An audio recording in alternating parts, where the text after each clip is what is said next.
Hello guys, and how are you doing? My name is TiPit, otherwise known as Sergeant Buddy, and today I'm going to be here to address a question that a lot of people have, is can my computer actually run World of Tanks? And to answer that question, I suggest you go to systemrequirementslab.com. You can also try can you run it, just Google can you run it, and it'll be able to bring you to this website. Right here, you type World of Tanks, you click can you run it, and it should be able to check your system out. Another thing you can do is go to the official World of Tanks system requirements, and you can check your minimums. And now, first of all, you see the operating system. Mac is not included. So that's a warning for you. If you have a Mac, you may have to run a virtual machine, which could use a lot of juice. So I do not suggest trying to run a Mac with this. Another thing is the processor speed. Processor speed is suggested as a minimum is a 2.2 gigahertz. 2.2 gigahertz. Now what that means is you can check to see in system information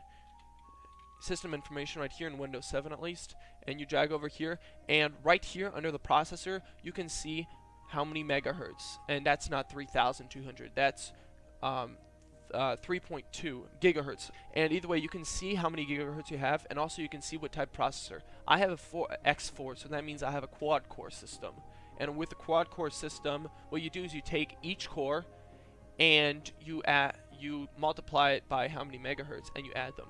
So in other words, it's a 3.2 megahertz and it's a quad core, so in total it's 4 times 3.2, and then you get the ultimate result. So if your computer is a dual core and you have 1.1, you multiply 1.1 times 2 and then you get 2.2 gigahertz. So you'd be right on the limit, which would be a problem. But another thing is the RAM. You can also check that in system information. System information right here, you can see the installed physical memory, the RAM. I have 8 gigabytes, so I'm way over even the recommended settings. Most of the modern computers come with 4 gigabytes in one bar, so you should be good. Even if you have an older one, it's 2 gigabytes, you should be way over the minimum. So that shouldn't be a problem. You can see a 256 megabyte RAM. That is very small. Older video cards typically are way above that, even older cards. So that should not be a problem, but of course if you're running something with Windows XP, you might want to look into that.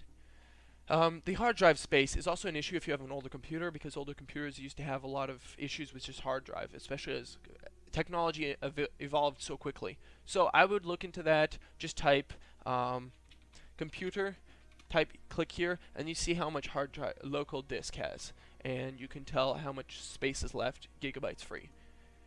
Now the recommended settings are Intel Core i5-3330.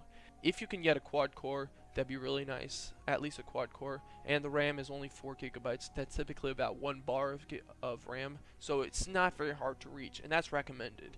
Although the video card is a little bit higher on the scale, those run at like 120 bucks if you buy them online maybe, so that is a little bit of an investment, but it shouldn't be that hard. The hard drive space is only 30 gigabytes. World of Tanks has a lot of mods. I suggest installing some graphical mods if ever that comes to it. Graphical mods permit you to take away foliage and disable foliage in-game, so you get a forest, and instead of having full trees and stuff which cause a lot of lag, you get just a bunch of stumps. Now we're just going to show you what it looks like to play in high quality and low quality. Currently this is low quality, this is just a garage view, but you can see the game is pretty developed. It's pretty awesome looking. But if we change all the settings, which are in the corner here, if you want to change the settings after you get the game right here, settings, and then here you can go to graphics, then you can change the details and go through all this list. It shouldn't be a problem. Now I'm going to show you how to run it in high quality with these settings. So this is a little bit what the game looks like in full HD on my computer, my setup. As you can see, I'm hitting about 25 FPS. That's while recording. Without recording, I hit 40s. I'm about at 40s. Okay, yeah, I will get an occasional low strike, but this is what the game looks like. When I do hit the shrubbery, it does drop a lot more, but normally I hit 25. Typically in the shrubs and stuff, I sit about at 25. Without recording, you hit 40 FPS about, maybe.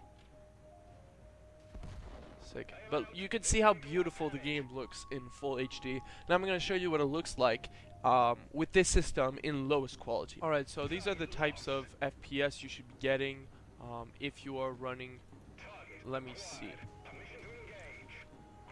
If you are running lowest settings, or just about, these are the types of settings you should be receiving. you see that the quality is way lower, yet it's way more focused on the gameplay.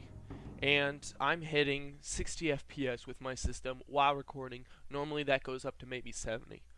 And so let's go look at specifically the stats about what I suggest how you set up things. Typically how I run my stuff is just about minimum. I put my stuff at minimum because I want to have the highest FPS. But the one thing I do, and you have to do this, you cannot not do this. Draw distance has to be maxed out. Draw distance really doesn't affect your FPS much, and it permits you to actually see the enemy. So if an enemy is far enough, you won't be able to see him. So another thing is foliage. You want to put foliage transparency because that permits you to see through foliage, and that will permit you to play better. At the same time, it will increase your FPS while you're in the forest or something and you're zoomed in. You won't be lagging like crazy just because there's a little bit of a wind and all the trees and the waves and everything are just going a little bit sideways. And that's why I suggest put the refresh rate, at least the refresh rate of your screen. So I have 120 hertz, and most probably what yours is going to be at is 60, so you should probably put it at 60. Going higher than that really won't do a difference because your screen can only show that speed, but mine can show 120, so I put out 120. Field of view, you also want to see as much as you can.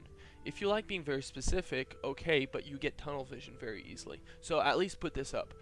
Dynamic field of view, don't worry about that. In general, you should enable server-side reticle. Server-side reticle enables you to see what the server sees you're seeing.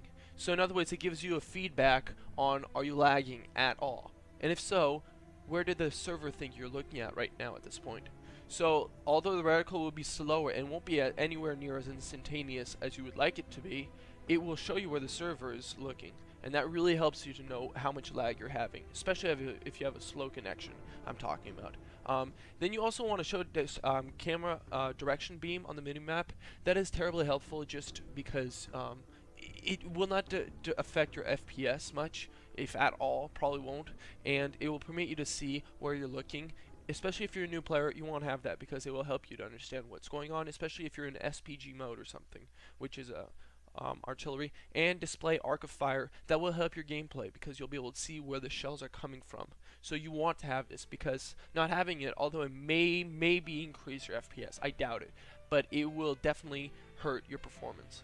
So the details here, extra effect quality, I would like to put 1 because what this permits you to see is ricochets, and you want to know where the ricochet is coming from, so it gives you an idea of what's going on. So that's definitely something I'd put. Besides that, pretty much drop all these settings down. You don't want anything else to be higher than that.